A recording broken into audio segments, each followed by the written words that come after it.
Дельта Банк поздравил преподавателей с профессиональным праздником нестандартным способом. Юноши и девушки исполнили танцы, в которых с помощью пластики и хореографии изобразили самые яркие эпизоды своей школьной жизни.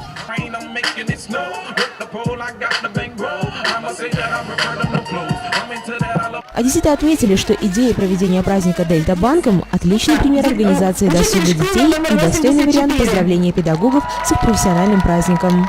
Очень хорошая идея, мне очень нравится. Во-первых, дети заинтересованы, организовано хорошо. Побольше бы таких, чтобы деток занимали чем-то, чем они бегали по улицам.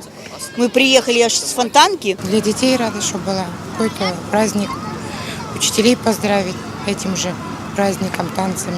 Атмосфера такая добра, музыкальности, все в музыке, в танцах. Замечательно.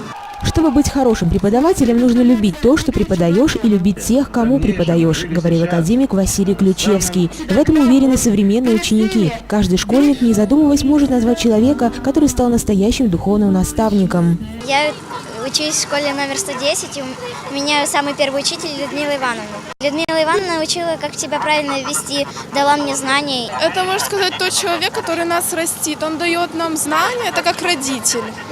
Учителя для нас – это вторая мама, особенно классный руководитель. Я помню всех педагогов школы, которые влияли на мое становление и развитие. Научили творчески относиться и спокойно относиться к миру и событиям, которые со мной происходят в жизни. Я очень любила свою первую учительницу, любила свою школу. И я думаю, главное, чему я научилась учиться и достигать успеха.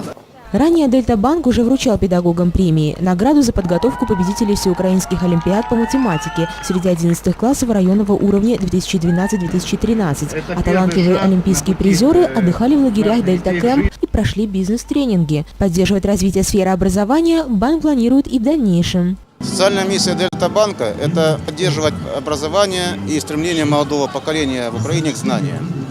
Сегодня мы хотим, чтобы, и мы всегда хотели, чтобы наши жители, наши граждане, наши дети жили в стране образованных, умных, успешных людей.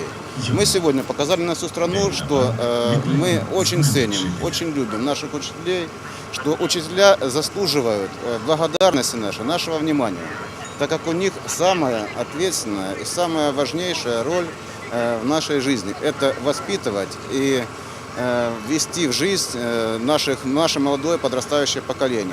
Во время флешмоба работала и так называемая почта подяки. Любой прохожий мог отправить открытку своему любимому учителю. Сами педагоги утверждают, очень приятно получить неожиданное послание от бывшего двоечника, который, как оказалось, сделал себе успешную карьеру. А по их словам, зачастую так и происходит. Те, кто не подавал надежд в успеваемости, на служебном поприще порой достигают вершин. Это замечательно, потому что все теряются, когда заканчивают школы, поступают, разъезжаются.